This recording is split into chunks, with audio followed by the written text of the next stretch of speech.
ने कहा कि महाराज अभी ये कोई गया चला जाए पितरों के लिए तो क्या श्राद्ध नहीं किया जाता है। कि कहते हैं कि कोई गया चला गया है, हम पितरों को गया में अक्षय तृप्ति दे दिए हैं तो हम उनका श्राद्ध नहीं करेंगे। नहीं नहीं, ऐसी कोई बात नहीं है। जैसे देवताओं के लिए वार्षिक पूजन का विधान है, उसी प्रकार से पितरों की पूजा के लिए हमारे शास्त्रों ने एक वैदिक विधान बनाया है कि 12 महीने में छठवें महीने में पितरों की पूजा हो जाती है। जैसे अभी श्राद्ध के लिए पितृपक्ष आने वाला है जो 3 तारीख से शुरू होगा, तो 3 सितंबर से। कहने का तात्पर्य यह है कि जैसे वार्षिक पूजा देवताओं की जाती है, उसी प्रकार से जो आश्विनी महीने में कृष्ण पक्ष पितृपक्ष आता है आश्विनी महीने का, जिसे हम श्राद्ध पक्ष या पितृपक्ष कहते हैं, तो उसमें पितरों के संवत्सरिक वार्षिक पूजा का विधान है। चाहे कोई गया श्राद्ध कर दे, चाहे कोई बद्री नारायण में जाकर के ब्रह्म कपाली पर, चाहे कोई पेहवा में जाकर के श्राद्ध कर दे, ऐसा नहीं है कि पितरों का श्राद्ध नहीं होगा।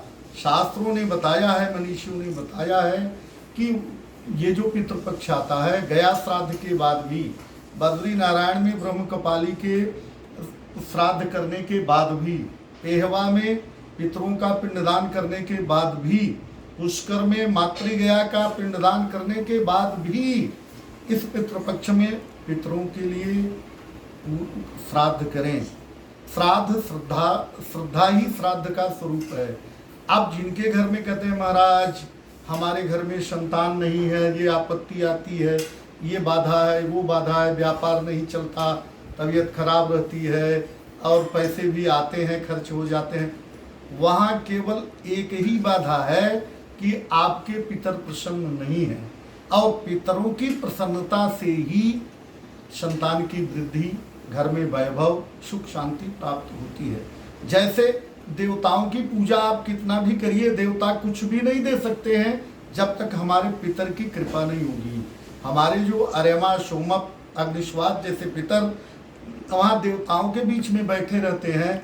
जब हम उनके श्राद्ध के द्वारा, पूजा के द्वारा उन्हें हम प्रसन्न कर लेंगे तो देवता न चाहते हुए भी पितरों की कृपा से हमें वो मन इच्छित फल निश्चित ही प्राप्त होगी। पितरों को प्रसन्न करने के लिए पितर कभी कुपित न हो। अगर पितर की कोप दृष्टि हुई तो उस घर में संतान की बाधा, वैभव की बाधा, सुख शांति की बात, एक न एक आपत्तियां और विपत्तियां आती रहेगी। इसलिए सारे आपत्तियों से, सारे विपत्तियों से, सारे बाधाओं से मुक्त होना है। तो जो अभी आ रहा है पितृपक्ष, तो हम सभी से ये कहते हैं कि सभी लोग अपने अपने पितरों के निमित्त तिथि पर या महालय में या पवित्र क्षेत्र में जाकर के उनका श्राद्ध करें, उनकी पूजा करें। श्राद्ध के भी प्रकार हैं। जैसे अगर आप श्राद्ध नहीं करते हैं तो जो पिता की तिथि है उस पर सुपात्र ब्राह्मण को बुला करके वस्त्र का दान, अन्न का दान और भी उनको भोजन कराइए, श्राद्ध मान लिया जाता है। तर्पण कीजिए, श्राद्ध मान लिया जाता है।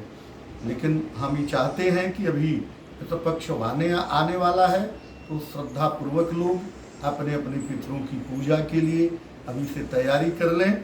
जिस दिन जिसके पिता की तिथि आएगी उस दिन निश्चित ही पारण श्राद्ध करके उनकी पूजा करेंगे और निश्चित ही उनकी मनोकामना पूर्ण होगी, पितर प्रसन्न हो जाएंगी उनकी कृपा से।